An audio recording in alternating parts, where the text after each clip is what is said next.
కపాలభాతి క్రియ. Forceful breath out with both nostrils.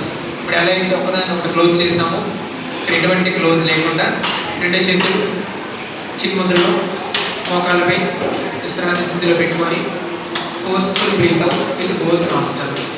Start.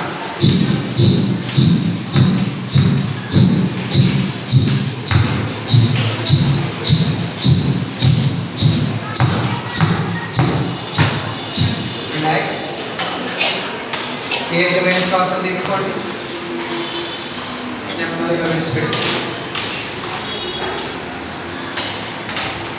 Kapalbhati క్రియ second round. చివరగా మరొకసారి దీర్ఘమైన శ్వాస తీసుకోండి. నెమ్మదిగా విడిచిపెట్టి సాధారణ శ్వాస, సహజంగా సరళంగా జరుగుతున్నటువంటి శ్వాసను గమనిస్తూ శ్వాస మీద తెలుస్తుంది.